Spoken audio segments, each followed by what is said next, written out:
नमस्कार मित्रांनो, एक पाऊल मंदिराकडे या चॅनलमध्ये आपले स्वागत आहे। आज आपण नाशिक पासून अवघ्या 25 किलोमीटर अंतरावर दिंडोरी हे गाव तालुक्याचे ठिकाण असून या ठिकाणापासून उमराळे रोड पाटाकडून डाव्या बाजूने जाणारा रोड व सरळ विद्यावासिनी मंदिराकडे जातो। आज आपण या मंदिराचे दर्शन घेण्यासाठी आलेलो आहोत। हे मंदिर 300 ते 350 वर्षांपासून पुरातन काळापासून जुने 9x9 चे होते। शांताबाई दत्तात्रेय जोशी या मंदिराच्या सुरुवातीच्या पुजारी होत्या। आयुष्यभर देवीची त्यांनी पूजा केली। 1994 ते 95 साली येथे उत्साह समिती स्थापना केली। येथे चैत्र पौर्णिमेला उत्साह सुरू केले। चैत्र पौर्णिमा, कोजागिरी पौर्णिमा, नवरात्र उत्सव मोठ्या उत्साहात साजरे केले जातात। चैत्र पौर्णिमेला नाशिक वरून कावड येते। त्या कावडीच्या जलाने देवीचा अभिषेक होतो आणि संपूर्ण परिसर भक्तिभावाने भारावून जातो। येथे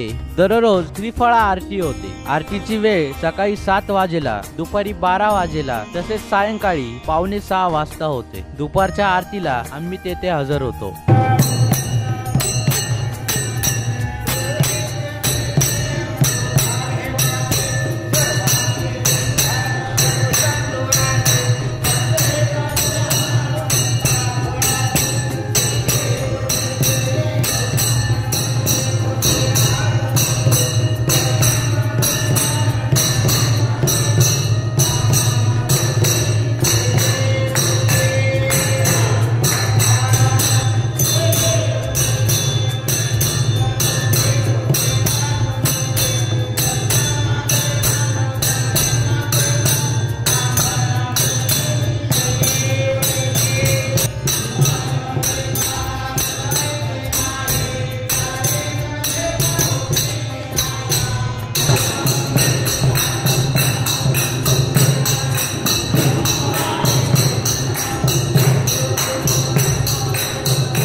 आरती झाल्यानंतर महाप्रसादही दिला जातो। मंदिराच्या प्रवेशद्वाराजवळ शीर नसलेला महिषासूर राक्षस आहे। याची आख्यायिका अशी आहे की ही देवी जी आहे ती योग माया आणि सप्तशृंगी गडावरील आदिमाया या दोघींनी महिषासुराचा वध केला। सप्तशृंगी मातेने जाताना या महिषासुराचे शीर घेऊन गेली। म्हणून आपण सप्तशृंगी गडावर गेलो तर तेथे पहिल्या पायरीच्या डाव्या हाताला महिषासुराचे फक्त आणि फक्त शीरच दिसते आणि या मंदिरासमोर फक्त धड पडलेला आहे अशी आख्यायिका आम्हाला भक्तांकडून कळाली। तसेच या मंदिराचा जीर्णोद्धार दिनांक 14 मार्च 2018 साली श्री 1008 महामंडलेश्वर स्वामी सोमेश्वरानंद सरस्वतीजी महाराज तसेच मूर्ती प्राण प्रतिष्ठा पौरोहित्य आचार्य श्री बाळासाहेब दीक्षित त्र्यंबकेश्वर यांच्या हस्ते करण्यात आला। विद्यावासिनी देवीचे मंदिर आपल्याला अनेक ठिकाणी बघण्यास मिळतात, जसे की उत्तर प्रदेशामध्ये काशीच्या अलीकडे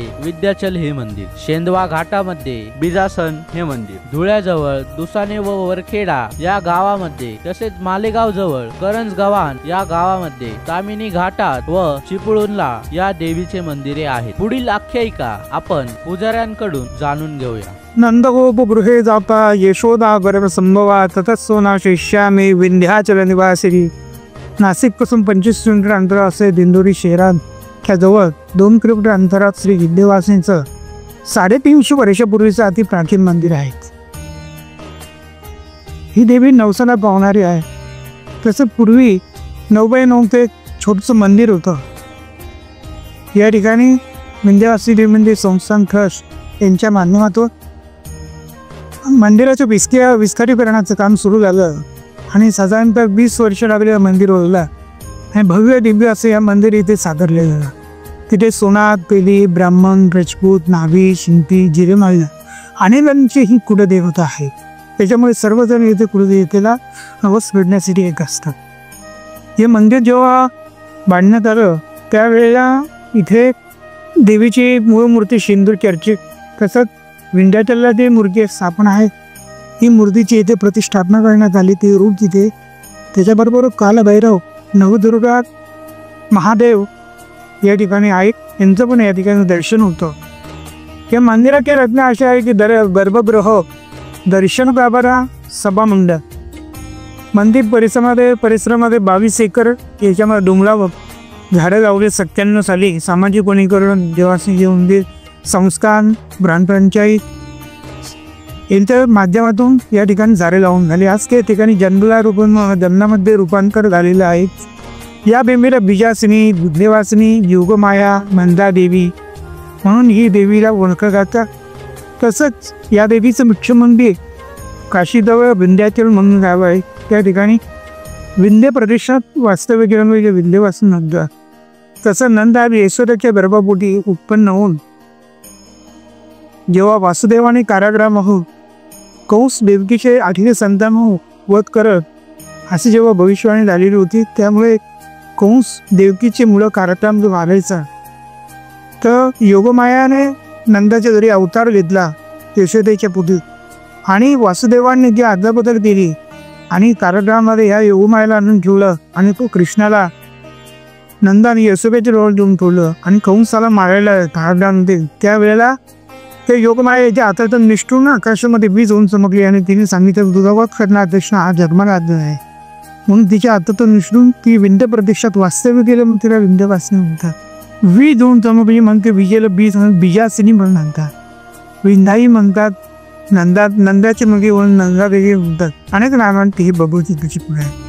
कसं नवसाला पावणारी ही देवी आहे. महाराष्ट्राच्या कानाकोपऱ्यातून बाहेर परदेशातून अनेक लोक इथे दरवर्षी देवीच्या दर्शनाला येत असतात. नवरात्र उत्सव, चैत्र पौर्णिमा, पूजागिरी पौर्णिमा, पंथी पौर्णिमा वर्षात ते सर्व उत्सव इथे मोठ्या प्रमाणात साजरे केले जातात. मंदिर परिसरामध्ये संस्थाच्या माध्यमातून या ठिकाणी तीर्थक्षेत्र पर्यटन निधीमध्ये बाहेरचे पाणी इथे प्रशस्त पार्किंग त्याच्यानंतर पिण्याचे पाण्याची सोय इथे करण्यात आलेली आहे.